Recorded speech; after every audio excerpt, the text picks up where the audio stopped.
Made in Bangladesh by Bangladesh for Bangladesh.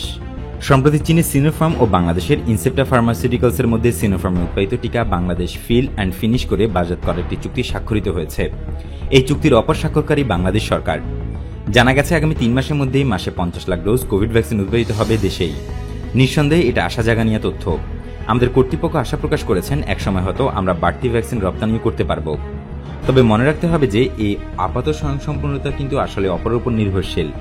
আমাদেরও প্রত্যাশা 2022-এ যদি কোনো দেশ কোভিডের তৃতীয়, চতুর্থ বা পঞ্চম ঢেউয়ে আক্রান্ত হয়, তখন তাদের পাশে দাঁড়াতে পারবো আমরা মেড ইন বাংলাদেশ ভ্যাকসিন নিয়ে। আজ ঋণের বোঝায় ডুবন্ত শ্রীলঙ্কাকে চাপা পড়া থেকে উদ্ধার করার মধ্য দিয়ে আন্তর্জাতিক অঙ্গনে আমরা যে নতুন পরিচিতি পেয়েছি, সেই জায়গায় যদি আমরা ডলারের বদলে ভ্যাকসিন নিয়ে দাঁড়াতে পারি, নিঃসন্দেহে বিশ্বে আমাদের অবস্থান ও প্রভাব বহুগুণে বেড়ে যাবে। পাশাপাশি আমাদের সাম্প্রতিক অভিজ্ঞতা থেকেও শিক্ষা নিতে হবে।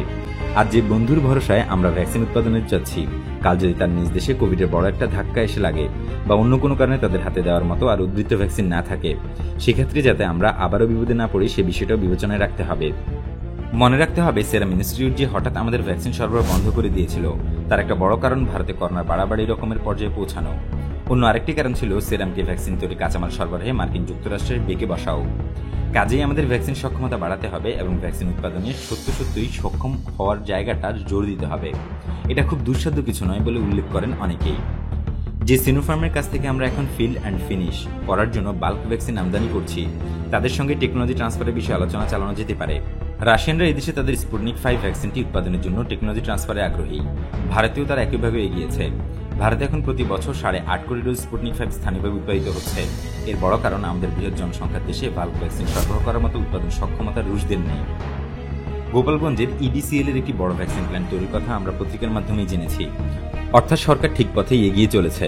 পাশাপাশি আমাদের জোর দিতে হবে দেশে উদ্ভাবিত ভ্যাকসিন গবেষণাকে এগিয়ে নেওয়ার বিষয়েও। গ্লোব বায়োটেক কোভিডের যে mRNA ভ্যাকসিনটি উদ্ভাবন করেছে, সরকার এই উদ্ভাবনটিকে বেঞ্চ থেকে বেড সাইডে অর্থাৎ ল্যাবরেটরি থেকে মানুষের শরীরে দ্রুত প্রয়োগোপযোগী করায় সহযোগিতার হাত বাড়াতে পারেন। সম্প্রতি মিডিয়ায় কোভিডের একটি নেজাল ভ্যাকসিন ট্রায়ালের কথাও এসেছে। এটিও সরকারের পৃষ্ঠপোষকতায় থাকবে বলে প্রত্যাশা সবার। মূলত আজ আমরা টানেলের শেষে যে আলোর রেখা দেখতে পাচ্ছি, তা যেন এই বছরের শুরুর মতো আবার হঠাৎই মিলিয়ে না যায়। আগামী বছরটা যাতে শুধুই আলোয় আলো উদ্ভাসিত থাকে বাংলাদেশের, অর্থাৎ made in Bangladesh by Bangladesh for Bangladesh দিয়ে, সে আমরা এখন এই প্রত্যাশায় দিন গুনছি।